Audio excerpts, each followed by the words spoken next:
Hey, folks, welcome back to their Dice Tower Daily Chat. I'm Mark, and you know what? Tonight I don't have any special guests. It is Father's Day after all. However, I do have a lineup of several people who are going to be joining me. We're going to probably finish out all the cast members of the Dungeon Run are going to come by, stop by. I might have additional folks from the Orville. I might even have some Star Trek folks show up, as well as maybe some Star Wars people as well. Anyway, I have a ton of folks who are interested in joining me, so it'll be interesting to see who and when we can schedule things. So yeah, but tonight you just get me. Hopefully that's enough. And I'm just gonna ramble. I hope everyone is doing well, and all the dads out there. Hope you're having a fantastic Father's Day. Absolutely. But yeah, I mean, guys, ask me anything. We're just gonna sit here and chat and talk whatever. Today, I was working on a Dice Tower preview called Domination from Phalanx Games. It's a war game, pretty unique actually. It plays pretty fast, like in 90 minutes. Preview should go up tomorrow.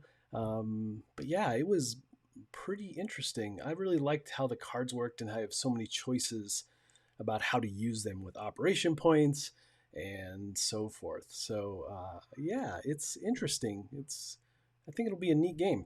Anyway, so that was fun. What else am I working on? Let's see. Before we go off to chat, let's see. Here I gotta tell you, Night Cage from Smirk and Dagger. Oh my gosh, I am so excited to do a preview for this game. It is fantastic. I actually got to play it with Corey, who's in chat, Corey Thompson, and oh my gosh, this game is so fun. It's abstract for sure, but literally the theme is you wake up in the dark with a candle, and that's all you have. And you have to somewhat work together to keep the passageways lit and to help each other avoid monsters and light the passageways so you can find the keys and then find the exit to get out. The interesting thing is, though, as you move through the dark, the passageways disappear behind you and are gone from the game. So literally there's this mechanic where the tiles are being pulled and it looks like the candle is dropping as time goes on. So it's pretty neat. I really like it. Yeah, it's that game. I can't wait to film it because it was just so much fun. Yeah, anyway, but let's see here if we have any questions. Oh, here's one. Have I done a list of your top 10 games? Oh, well, you know what? I'm actually considering doing a top 10 list for preview games, top 10 previews. I mean, we've done like over, at least I personally have done over 200 plus of these so far. So I think that might be my first like top 10 list that I have done in a while. We've done a couple here and there, like at Christmas time and so forth. But yeah, I haven't really done like a published set of top 10 games, which I probably should do. Most of mine are going to be big thematic story driven type games anyway, but those are, yeah, I would love to do a top 10 list. I just haven't done one in a while. I've just been really busy with previews. So yeah, they eat up a lot of my time. Absolutely. Oh, I love this one. This is great from Nick. Yeah, I fully have a quality parody of Fahrenheit 5451. I love While I'm out in the woods. I love that. So I think about stuff like that all the time when I'm out walking and doing some sort of crazy, who knows what's going on behind me kind of thing. And that's what I really like to do in those segments is like I'm oblivious to what's happening behind me. So with that, I like that one. That'd be really fun. Let's see here. What do we have for questions? I can just ramble on about my previews if you want me to, but let's see here. How about this one? Do I have a soundtrack while trekking in the woods? Actually, I typically, when I'm walking, I'm usually listening to audiobooks because it's one of my motivations to go out and trek through the woods, like you said. But what it does is that I can't listen to the rest of the story unless I go walk. So that's a huge part of what I listen to while I'm out walking and hiking. But also, as far as music goes, it's generally like 80s music, almost entirely 80s music. However, I love soundtracks as well. Soundtracks are probably my second tier for types of music that I listen to. But yeah, it would be audiobooks, 80s music, and then soundtracks. Those are some of my favorites for sure. Let's see here.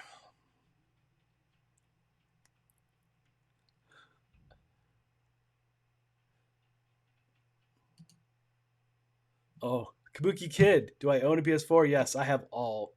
I have all the game systems. I have ever since what Atari 2600. I've had just about everything. Yeah. So I don't have Last of Us 2 yet. I'm waiting. June is pretty jam packed for games, and once I get through June on my production schedule, then I'm going to get Last of Us 2 because I can't wait to play that game. And I know if I have it, I'm going to sit down and I'm going to disappear, and suddenly a week or whatever will go by, and I'll be like, oh, what happened? So yeah, I have to be careful with those games because I get lost so easily. Absolutely. Let's see.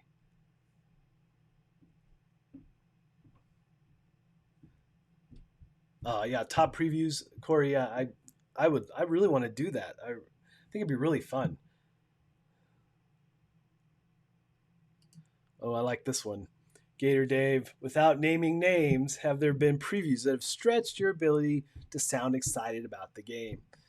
Absolutely. Now, here's the key. So people ask me stuff like this all the time. Um, I mostly it's not like super difficult though. There are some games that I'm just not fond of, and it's not just because it's potentially a bad game. It's because it's maybe just not a game for me. There's party games in particular. Party games are some of the ones that you would think that's opposite from what you'd be super excited about party games, but they're so hard to film because I got to get a ton of people around a table to really show what this game is like. Um, but I'm just not a big party game guy. Yeah, so those are rough a little bit. But really, the big thing about being up on camera for that stuff is that I love the whole process, the creative process, and I love the challenge of if it is a game I don't like, what can I find that I do like? Because even in games that I'm not super crazy about, I always find something about the game like, oh man, I really liked how this one card works. So I actively am trying to find that in everything I do. But in general, I'm excited about gaming, so I'm all about. Um, it's not really that big of a stretch for me to be up or excited when I talk about this stuff because I'm genuinely just excited about gaming. So yeah, that's a great question though. I get similar questions all the time. Oh, this is Kabuki Kid. This is a good one. So I put a ton of work into those preview videos. Um, from the time I play them, and obviously it's different for little card games versus bigger games, but in general, I'm spending 3 to 4 days on a video, and that's with playing the game. So I'll have to coordinate and set up playtime, and then now with the state of things, I've been playing a lot with the family at home. So we've been doing that, and then also publishers are doing more Tabletopia, Tabletop Simulator, doing a ton of that, which really helps actually helps a ton to get me to play the game. So, but then I'll spend like a day or half a day of prep, setting up the game, figuring out angles that I want to shoot, and I don't really write a script other than the fact the big thematic bit up front. That's all teleprompter written because I don't want to miss any bit. I love the thematic part so much, so much. So I do that exclusively on a teleprompter.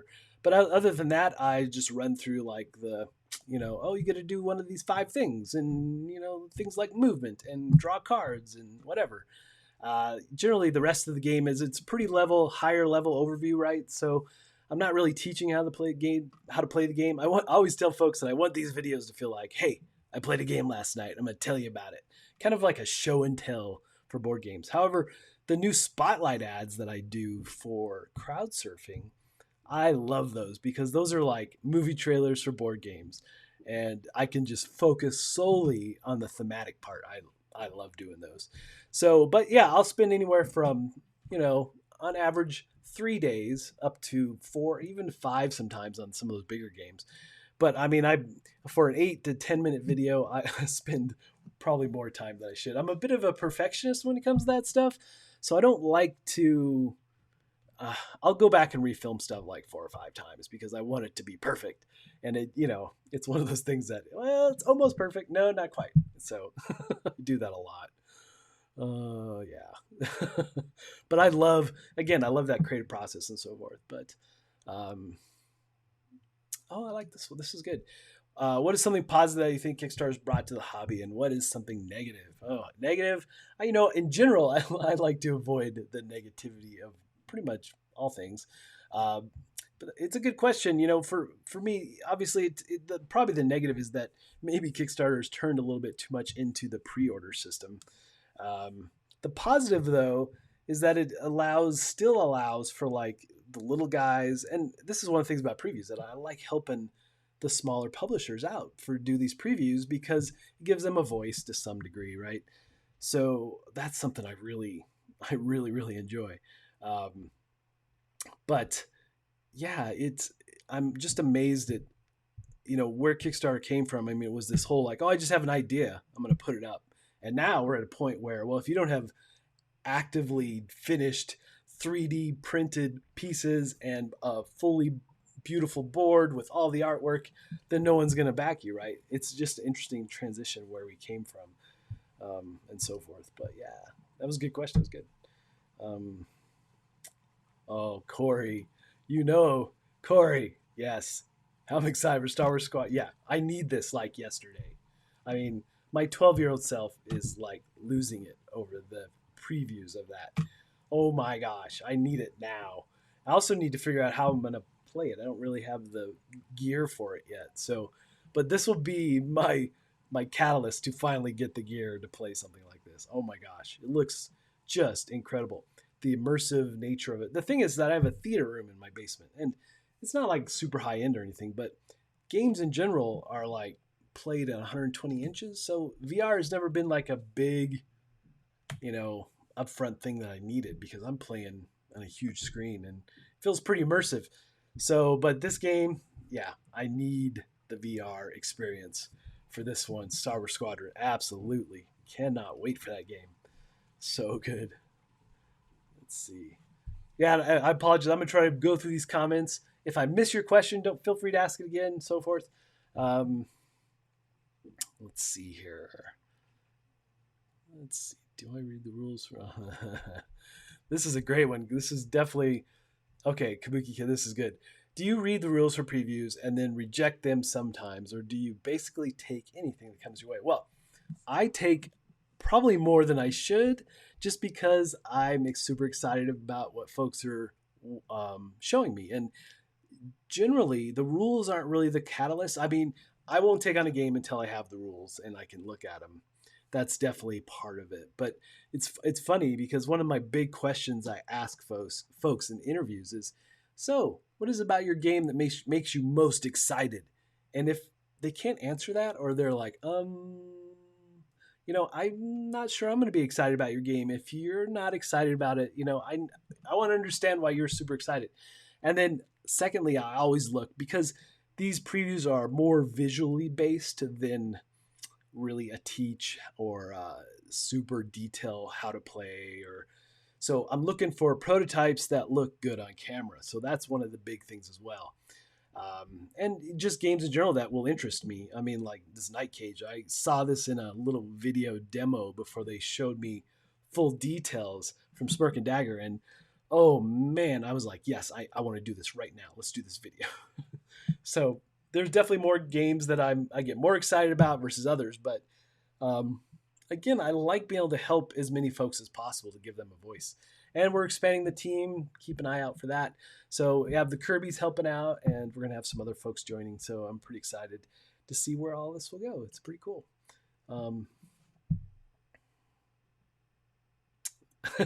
Corey, I'm going to commission Mark to do a preview. I would love that. I want to do. I thought this is a great question because this actually goes into something I'm thinking about doing.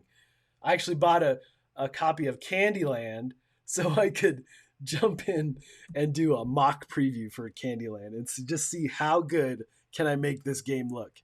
But yeah, tic-tac-toe, I would love to do that too. Just be some crazy thematic thing around it. Yeah, I would absolutely love to do something like that. It's so good. Let's see. Um. Oh, yeah. Again, I blow through books so fast. Yes, I blew through the Mistborn stuff like I don't know last year or something.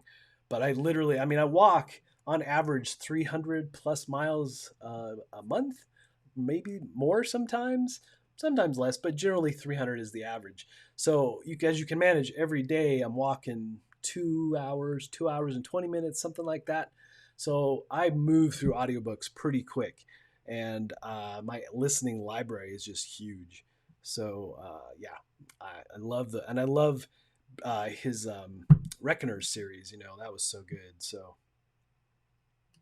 are previews my primary job? They are actually. I came from the tech industry. Um, I worked for a company called Wirestone, and I was the tech manager, tech lead for like 20 years. Yeah, you didn't hear me say that. That was a long time I worked there. But before that is where I had all my other contacts through the photography world. I was a photographer. That's where my degree is from, is occupational studies in photography, which kind of leads into what I do now, right? But I used to be the guy behind the camera. I worked for Fan Clubs Inc. You know, we did Star Trek, Star Wars, Back to the Future. That's how I got to know so many of those people, is through those magazines and my buddy Dan, who was the publisher. So yeah, it was really interesting. Um, really interesting thing how all that evolved and came about, because I'm in Colorado, so I get that a lot from my from my friends out in LA. They're like, wait, are you in Colorado? How does that work? Yeah, I don't know, stuff just happens. I can't explain it, but yeah.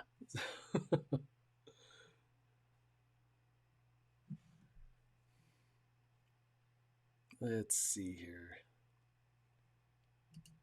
Yeah, do I ever turn previews away? Yes. So as I mentioned before, although I would say that I turn away, you know, like this year I've turned away four, five only, five, I think five.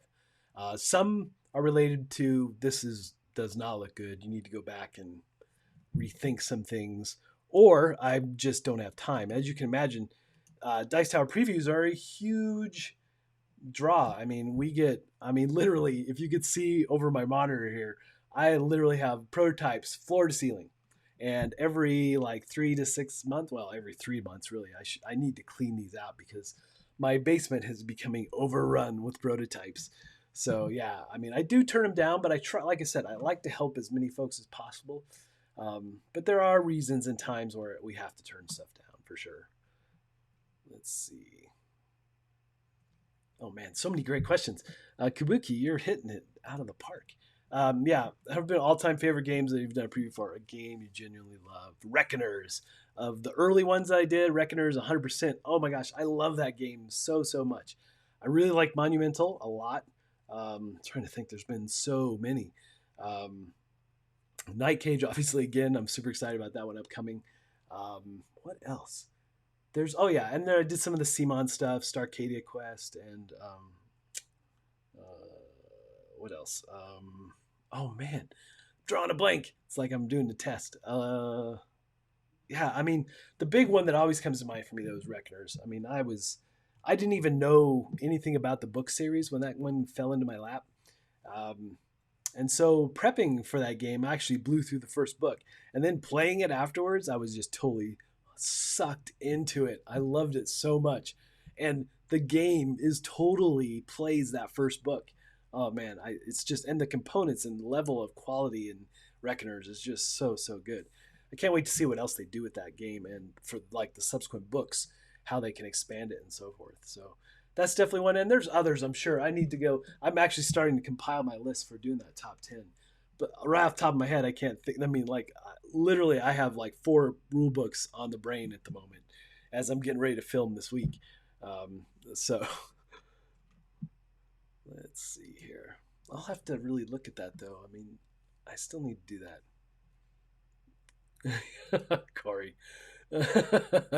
I do love doing the movie trailer voice. Yes, so I do that for all those spotlight ads. Yeah, it just depends on the theme of the game too.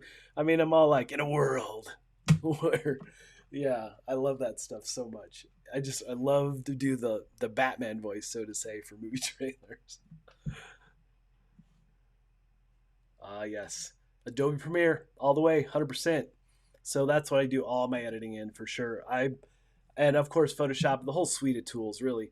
I've used Photoshop, again, date myself, since version 1.0.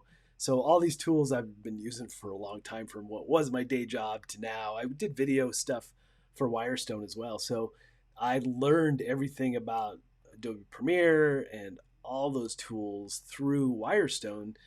They had lynda.com for training, so I just blew through that stuff to learn all those tools, and it was just fantastic. I mean, great learning experience on the job as well, right?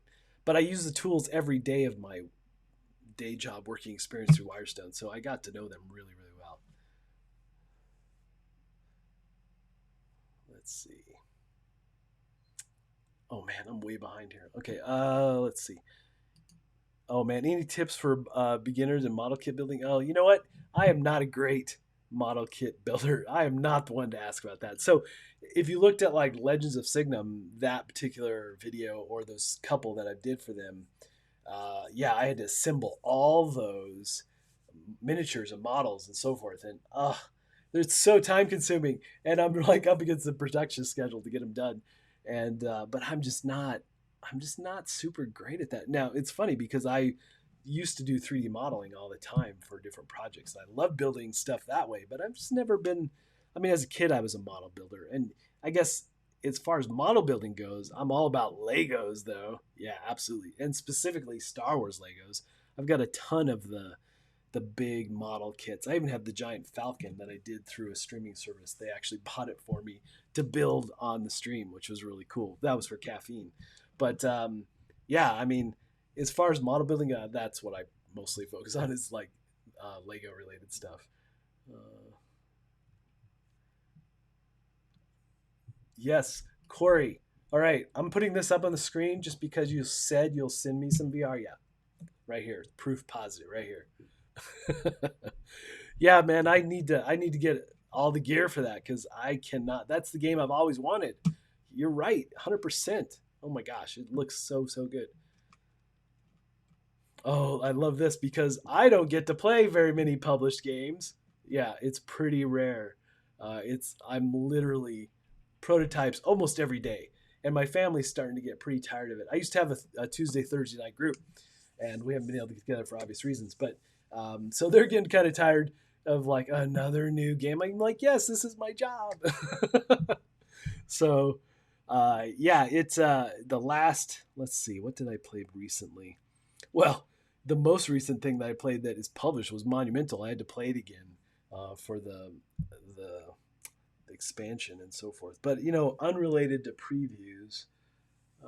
Let's see. Oh, we played Ticket to Ride the other night, and Bonanza, the Beans game, the card game. Family been playing a ton of that stuff. So those come to mind. Let's see what else. Oh, I did a little bit of Dice Throne. Um, I love that game, and I can't wait for the adventure. I did a preview for that one too. So that's what. But again, mostly it's all preview related content that I'm playing.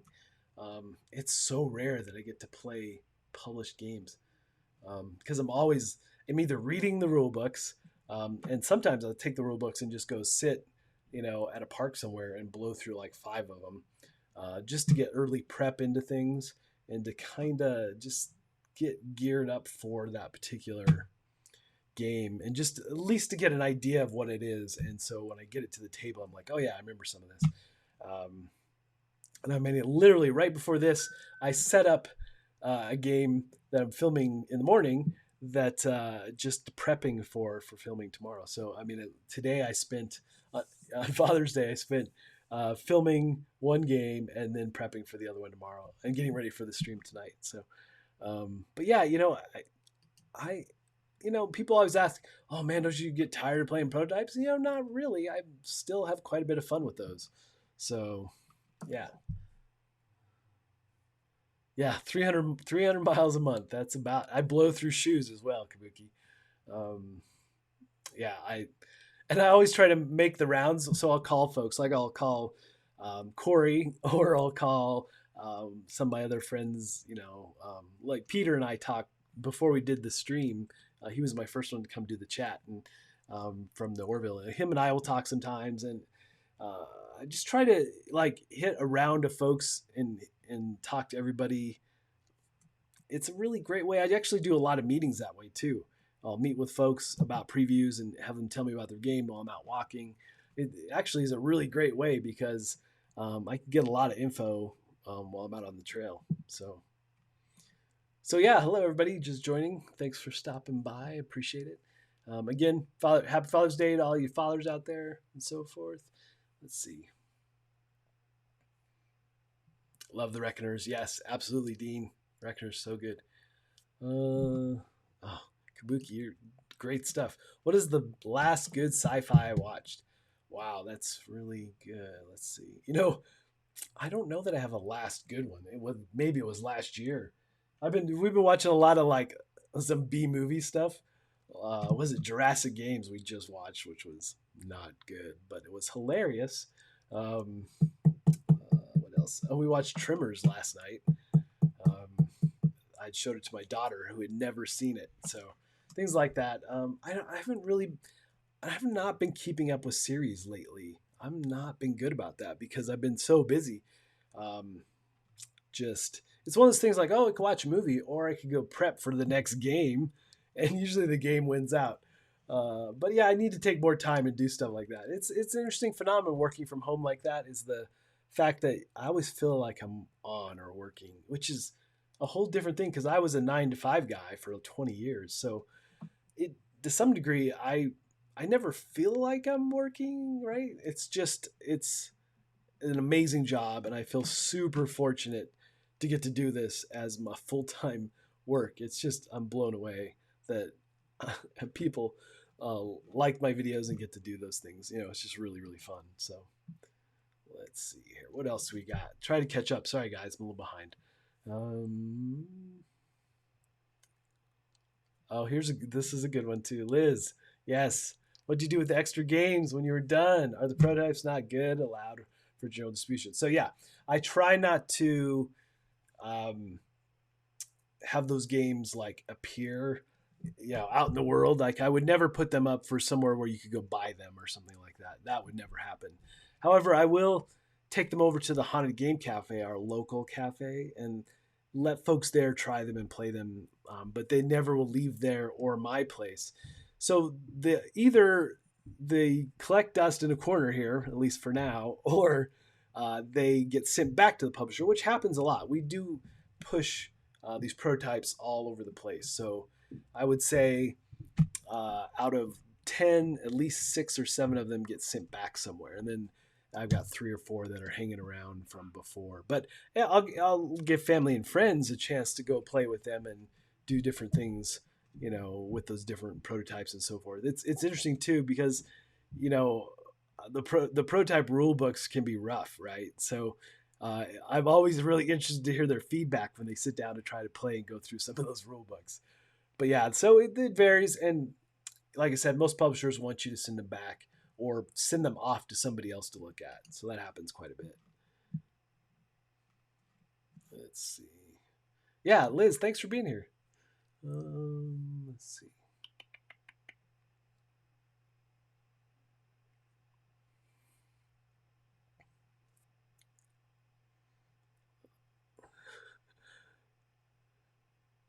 Yeah, this is good. So Corey and I have crazy connection from the past about programming languages and so forth. Uh, so both him and I were big Commodore Amiga guys, and I grew up doing all kinds of different programming languages, from Fortran to Basic to Pascal to C and C Sharp and JavaScript, Java, all those things. So it was just really fun to connect with Corey on those things and find out where he came from.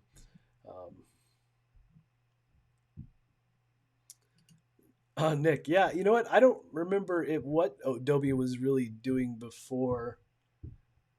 My first foray into Adobe was Photoshop 1.0, so I don't. They were probably doing other word processing or something else. I don't know. Oh, I love this one, Liz. I hated typing class, and I wish I hadn't. Yes, that was the class that I hated the most. Oh, I hated typing class with a passion. was so boring. But I'm so glad I took it now. I don't even have to look at the keyboard. It's great, right? But I hated that class. Oh man, that's the class I disliked the most in high school. Ugh, so bad.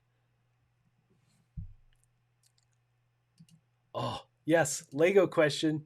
Kabuki, good purchase. That kit is amazing. Oh my gosh, I have it behind me in almost all my videos, sitting on the floor. And they actually make it like a launch pad, like a third party. It's not a Lego official, but a third party makes like a launch pad for it. That looks so cool. So I'd like to get that. But it's an amazing build. It was a really fun. It's a unique Lego build too. It does. You're actually putting pieces together in a way you haven't really done in other kits. So I really like that quite a bit. Oh yeah, the for the Tie Fighter on the PC game, absolutely. I hope that was one of my favorite all-time favorite Star Wars computer games. So I hope it's got to be better than that. I mean, I would hope anyway. But yeah, I hope. Man, I'm gonna be so disappointed if Squadron is not better because it looks like the game, like Corey said, that I have wanted all my life. So I'm hoping it's going to be awesome. Yeah, I need it. I need it to be awesome. Oh, this is good, William. So, what made me decide to join the Dice Tower? So, this was like 8 years ago now. Oh my gosh, 7 or 8 years ago. And, my buddy Randy and I watched the Dice Tower all the time, like most people. Um, and Tom said in a board game breakfast, hey, if you'd like to do reviews, shoot me an email. So I sent Tom an email and I copied Randy and didn't tell Randy I was doing it and just said, oh, guess what? Yeah, we're interested. And so Tom wrote back and said, sure, I'd have to see something. So one of the games we've been playing a lot of was Walk the Plank. Um, and so we just knew that we'll just do this, throw this together.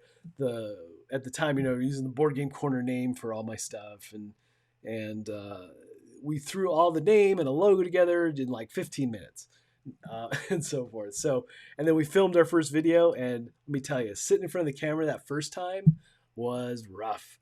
I'd always been the guy behind the camera, but yeah. So, but then it wasn't so bad because at some point, oh yeah, this is just a demo.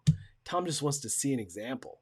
So we sent it off to him and then he just aired it. I'm like, oh, I guess it was good enough. So that's what kicked everything off. And you can still go watch that video. It's painful to watch. I can't even watch it anymore. It's so, yeah, we've come such a long ways from that first video. So it's, yeah, just like anything else, you go back, look at some of those early first steps, right? It's interesting. It's an interesting thing. So yeah, if you want to go see what my very first video was like, look up Walk the Plank. And yeah, and Randy, my co-host, at some point he'll be back to join me for an occasional preview here and there.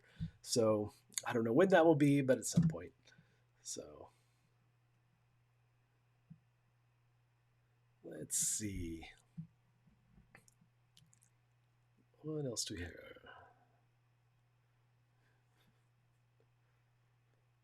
Trimmers is fun. Yes, yes, it is. All right.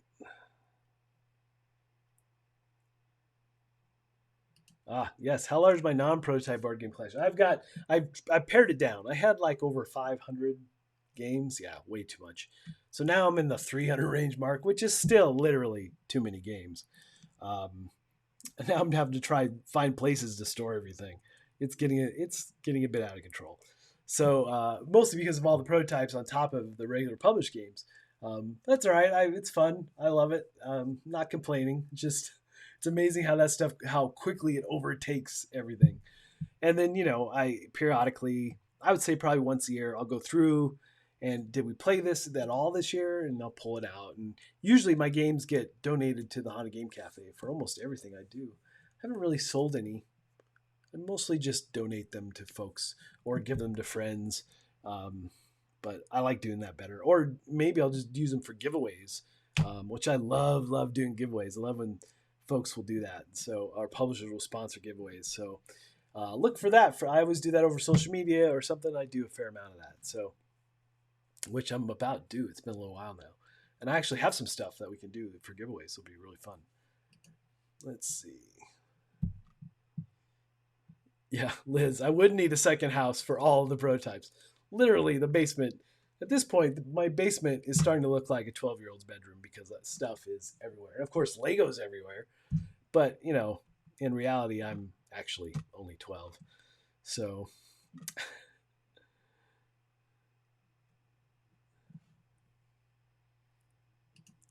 hey, Ken, okay, best general accessories used for board games? Well, I like general accessories. So I'm assuming you mean like maybe cups to store stuff. I like little Z boxes. Um, I use those even for filming. I like to just throw all the bits in there so I don't have to manipulate them around the table. Things like that. Of course, my favorite gaming accessory is my game topper by far, hands down.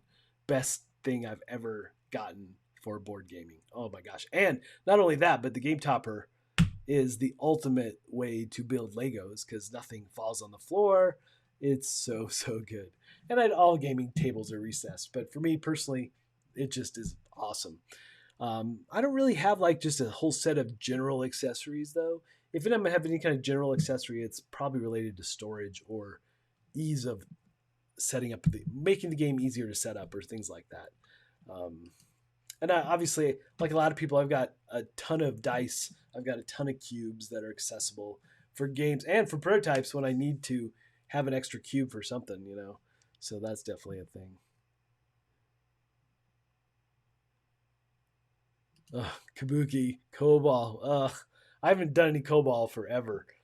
Yeah, that's a programming language I'm very happy to not know or do anymore. I remember really disliking COBOL. And I was not a big fan of Fortran either. Um, but I like Pascal quite a bit, and then C Sharp and C++, all those things. So let's see here. What else we got?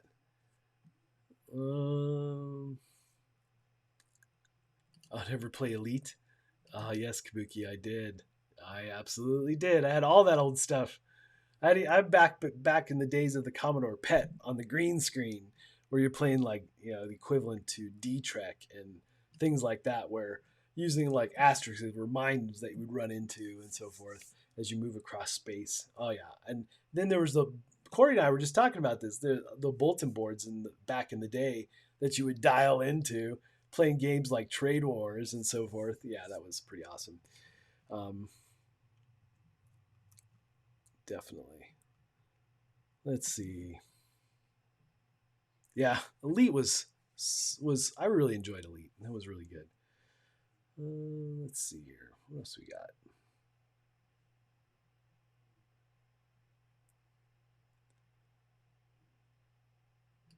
Do I collect any books? Nope, not anymore. Not since I got hooked on audiobooks. I don't even want. I just don't. I mean, if I'm reading, it's always a rule book. I mean, I so seldom will have time to sit down and read a book. I'm like, and if I did, I'd be like, oh, I could just be reading the next rule book. So having them in audio form really helps me a lot. And I still, as far as listening to stuff, podcasts, actually, I haven't been able to catch my friends from the Dungeon Run. I haven't been able to catch their show live, so I've been listening to podcast on my walks as well, which is just the show in audio format. And I mean, it shows how good the show is that it works that way really well. So I love this. Yes. RL. So yes, you looked up Walk the Plank, thought it was a wrong video. Yeah, I have lost a ton of weight. So yeah, so I've lost about 141 pounds. I generally walk 8 to 10 miles a day is the big way I've lost weight, and then just portion control. So no like cutting carbs, none of that stuff. I eat pretty much what I like. However, I did cut things like I don't generally eat like French fries and hamburgers like I used to. But everything generally gets cut in half, smaller portions and so forth. But walking is the key. And I literally didn't even feel this good in my teens. I was always a heavy kid. So this is about the most fit I have been in my entire life. And I have a lot of friends my age who are saying, man, the engine light is coming on. I'm like, what are you talking about? I feel amazing. So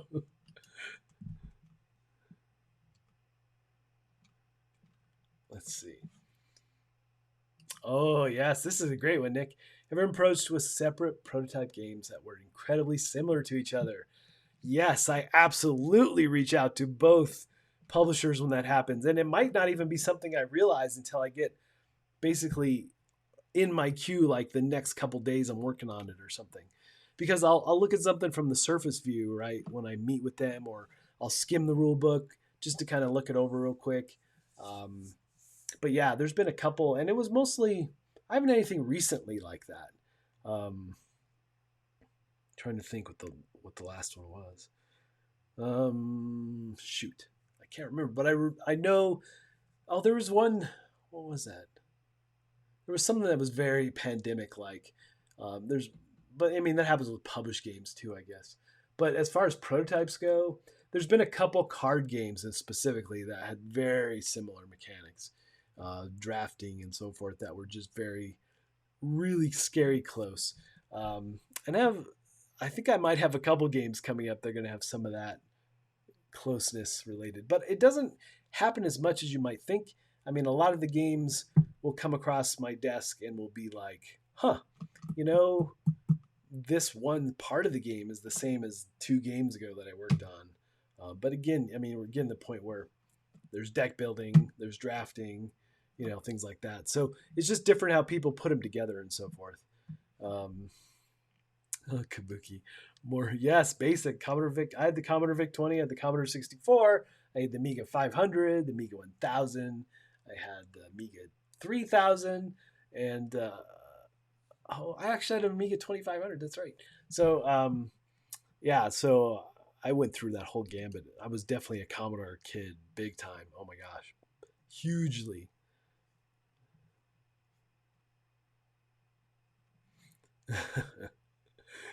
Comments are great, guys. Yeah, I love my Game Topper too. It's just so good.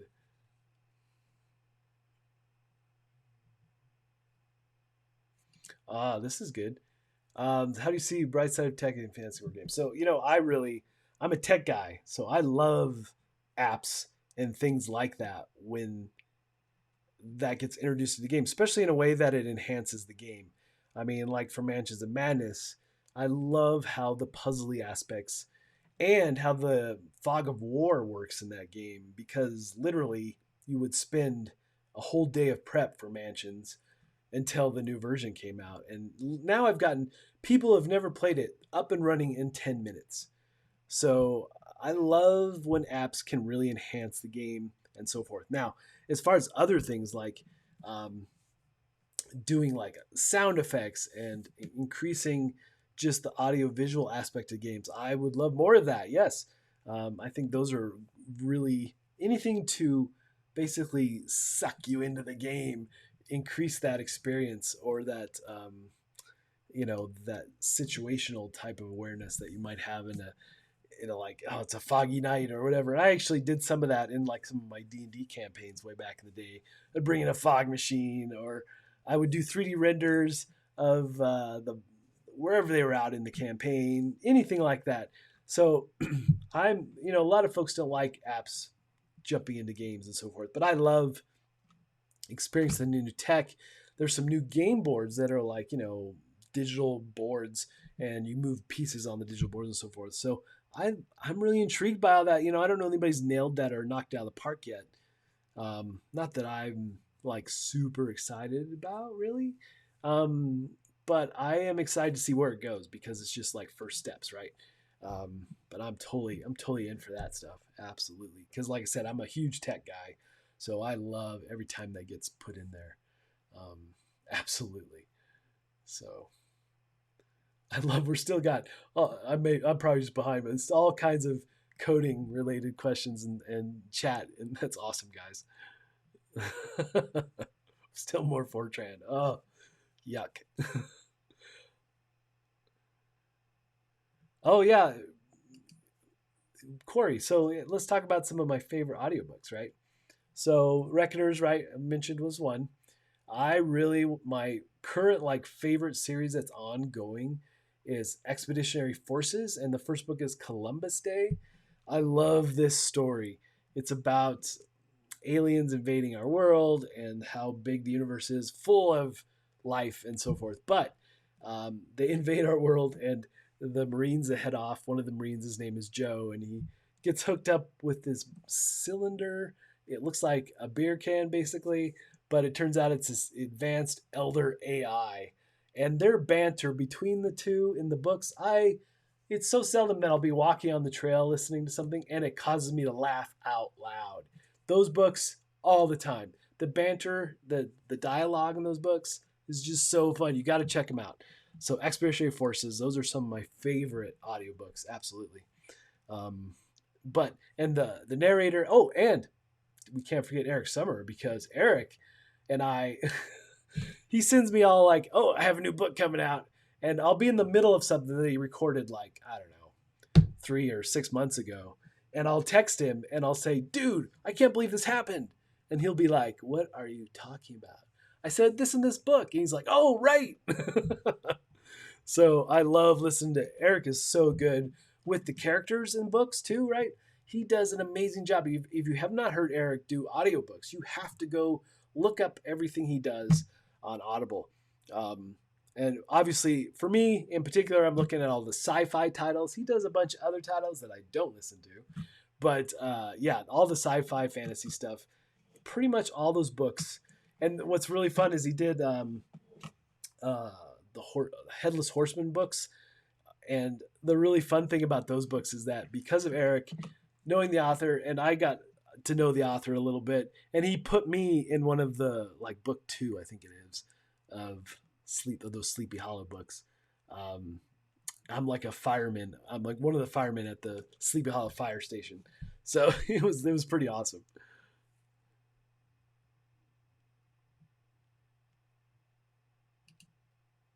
Yes, Corey, 100%. And and especially with my current production schedule, I'm pretty bam bam bam weekly, and stuff definitely starts to bleed together to some degree. I definitely have to sit down with the rule book when I go to film to make sure I'm not thinking of something I read about for next week's game or something. Um, so yeah, things definitely start to get pretty similar as I move through those. I love that you still run a C64 emulator, Corey. That's just amazing.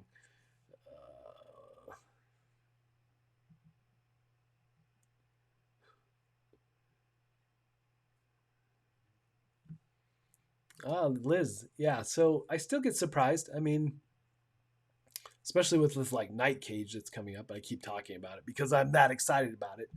That was a surprise. I didn't expect that game. It has a bit of that horror theme to it. I'm not really like a big horror fanatic or anything, um, but yeah, that game. Oh my gosh, so good. So that caught me by surprise, and then obviously I see the trends like, oh, now it's all about pirates, and so forth. So I can see that wave coming before all the published games are out, and then it's interesting now because since I'm working on games that you probably won't see for another year, um, and when they start hitting, I'm like, oh yeah, that was the trend like a year ago. I mean, that's how it feels for me because everything is prototype right now for me. Um, but yeah, it's interesting for sure to see that wave of trend between different themes, and it definitely comes in spades. Like, oh my gosh, suddenly there's a ton of pirate stuff, and zombie stuff, obviously, and things like that. So, yeah, and currently I think the pirate thing is still a lot what I'm seeing. However, the lot I just did a war game today. Tomorrow's a space game, so there's some variety, and I definitely look for that when I say yes to previews and so forth. So, um,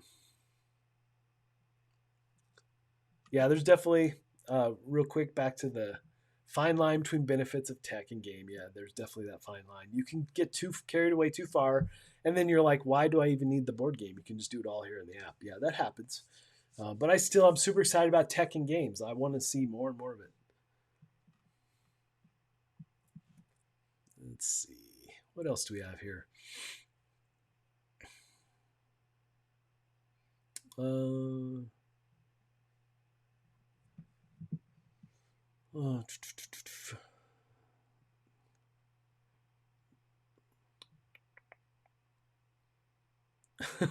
Alexa answered your question. That's pretty funny. Okay, what else we got? I love that the computer chat just goes on and on. How's my daily process to evaluate prototypes? I like that. So, mentioned it a little bit previous question, but really, the path is we'll get a couple leads, we'll set up a couple meetings, and we'll have them send over the rule book. I'll kind of skim it before the meeting, have some specific questions for them, um, and have them walk me through their game to some degree. Um, but really, I'm looking to see why they're excited about their game. Like I said, why are you excited about it? Why should I be excited about this game? Convince me. Is kind of what um, I try to get them to share their enthusiasm for what they want to do this video for. Right? I really want that. Um, so yeah, so that's kind of the process, and then I'll say, um, yeah, depending on the schedule is where we can put you in and so forth. And this is what we have scheduled out like in August or September or whatever it is. So there's definitely a little bit of juggling that goes on with the publishers as well. And especially the current state of things, dates are pushing around all the time. Um, so, there's definitely a juggling act that happens. But yeah, I mean, that's kind of the basics of what we go through to get a game up and ready. I saw, Mr. Dreadful, top 5 themes, my favorite. So yeah, I mean, I know people say they're always tired of the zombie theme, but I love it. I absolutely love it. Fantasy, like dungeon crawls, I'm all about those because I'm a huge Diablo player. I'm always looking for the next board game that gives me that Diablo-esque experience. Gearing up, looking for that next best gear, things like that. I love that so much. Um, I love, what's funny is that it's not really theme, but I love abstracts as well. And I love when a big thematic game like, for instance, Mansions Madness can throw in an abstract esque type game in the middle somewhere. I love that when you can combine both worlds. It's really cool. But yeah, I mean, I like the pirate stuff as well. But yeah, I'd say sci-fi space. Those, definitely high on my list. Like Zaya is one of my favorite games still because I feel like I'm piloting a spacecraft and gearing it up, which has got that Diablo-esque feel as well, except you're doing it with a spaceship. You're gearing it up, making it bigger and better, and then upgrading the ship and so forth. So I like those aspects in games for sure. Um, and I don't really care for the big, like, oh, I'm going to go trade in the Mediterranean. Yeah, that doesn't really appeal to me. Yeah, it's not really my kind of game style. But it's not that I won't play those. If everybody's engaged and wants to get together, and really my whole goal about playing games is, what does everybody want to play? I get to hang out with all these amazing people and play a game. That's what is more key for me than exactly the game that they're playing. So, Summers do dramatic reading in Webster's Dictionary. Yeah, that would be awesome. Let's see. Oh, yeah. So I definitely have a favorite. So two. Well, I'm two favorites. Diablo, like I said, absolutely. I played every version of Diablo. I love them all. And the reason I bought a Switch is so I can have portable Diablo 3 and playing when we were doing conventions all the time. The fact that I could play Diablo on a plane, yes, sign me up for that. Absolutely. But my other favorite the game is the Borderlands. I love Borderlands so much, especially Borderlands 2. I played that game to death. And now they released all the Borderlands on the Switch as well. Now you can have Borderlands portable. And I didn't actually get to play the pre-sequel, so I'm gonna be playing that. Um, but The Last of Us, those games are really good. But really, Borderlands and Borderlands even has that Diablo-esque thing to it, even though it's a first-person shooter, because you're always looking for that next best weapon. And the fact that there's like over 6 million combinations of what weapons can be in that game, and how you can enhance your weapons and get all the different gear, and it really has that. that kind of fantasy RPG-esque in a first-person shooter on a whole different planet. Really, I love the stories in those games in Borderlands. It's so much fun, Claptrap and all that. So fun. Those are definitely some of my all-time favorite video games. But I'm an old school video game. I have like a cocktail table that I made. Um, a friend of mine, we both made one, and I've got like all the old 80s arcade games on there as well. Like over 5,000 or 6,000 titles. I can't remember. All the coin op stuff. So, but it plays like the old school, um, arcade machines. And I even had like a big CRT monitor in there. And I discovered, like, over time, if you knew those machines, the cocktail tables in particular, they would start to yellow and get like green waves through them. And what I discovered is the fact that after having one and just putting a regular CRT monitor into it, that the magnets separate. And that's why those colors happen, because they're not designed to be that way in a machine or gravity pulling on them all the time, I guess. But yeah, it was an interesting thing building one and actually working through it. So, but yeah, I'm a huge video game. I've been playing games. Now remember, I'm not super young. I've been playing games since the 70s. So video game, board games. My first board game I ever bought was Awful Green Things from Outer Space, and it was the one that was inside the magazine. And then later they released the box version, right? So those were some of my very first games. But we had a place in town called A&A Hobbies. This is where I got, like Axis and Allies and Shogun and all that stuff way back in the day. Do I own any cool geeky gadgets? Oh man, I have so many. I can't even tell you. I have a ton of stuff from like HP that we used to work with them when I worked in my tech job. I've got stuff from Apple that even a couple prototype stuff that never got released because I actually worked on Apple Store pages for a while. So I got to do a lot of stuff for them, and just various tech companies and so forth. So I don't think I have anything specific right now handy, but I love anything super gadgety. I'm all about that stuff. Absolutely. Hobbit Pinball is awesome. All right. Favorite episode of Firefly? Ooh, yes, absolutely. Good catch. Oh my gosh, that's so hard because I love all those episodes as a whole. I can't think of the name of the episode, the one with Jubal Early, where he takes over the ship, and just his whole mannerisms around how he interacted with the crew, and then when he thought River was the ship. Oh my gosh, I love that episode so much. But as far as that goes, the movie, I got to see it early before they were done with all the effects, and I was just like, wow. I can't remember a movie since or before that I was in the theater and I was like, you know what? I think they're actually going to kill off all the main characters. I think that's actually happening. That doesn't happen very often in movies. You're like, oh yeah, they're all going to survive. So I love that about that movie. But Firefly as a whole, oh my gosh, it's one of my all-time favorite series. And it's been a little while since I've gone through them. Now I feel like I want to go through them. But yeah, it's fantastic. I love Firefly so much.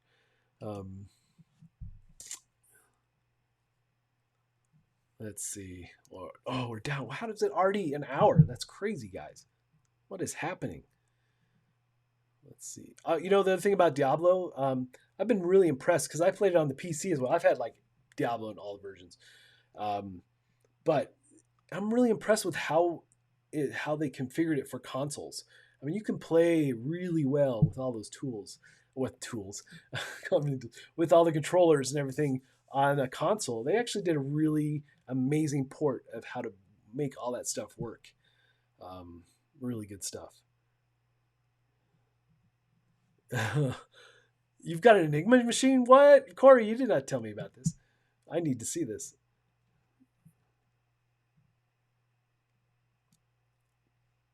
Oh, man. Okay, so we got time for like maybe one or two more questions here. I do like this Kabuki Kid. Coolest to have died early death. Wow. Click, click, click. Yeah, just time just flies by. Thanks, Corey. I appreciate it. Man, there's been so many, shows that I've just loved, and then I've been super disappointed when they end. Um, it is hysterical. It made me laugh. Um, I don't know. I really liked. I don't know if it was really a premature ending, but like Cowboy Bebop, I wish that was still a thing. Um, really good animation or animated show that I loved. But recent memory, the Swamp Thing on the DC network, I was really enjoying that when they canceled it. I thought it was really good, so that was disappointing. Um, and so then I got kind of, I'm like, I'm not even gonna watch the rest of this. It's gonna leave me hanging. I hate that. Don't leave me hanging with a show. At least do one more episode to have some sort of closure. Come on, people. Yeah. So but it looks like we are at the top of the hour, folks. I can't thank you guys enough for joining me tonight. Thanks for all the silly fun. Really needed it. It was a long day. And I hope, again, all you dads out there, happy Father's Day. All my best to everybody. And I hope you have a good week ahead of you. I hope things are going well. And look for my next chat. I have, like I said, several folks lined up for the chat. So I'm excited to bring them on. I think probably next time we'll continue the series of the dungeon run. But I have a lot of surprise guests, so keep an eye out for more chats. Definitely. Again, everybody, thanks for being here. I really appreciate it. And as always, take care of yourselves. And until next time, we'll see you at the table. Night, guys. Thanks for being here.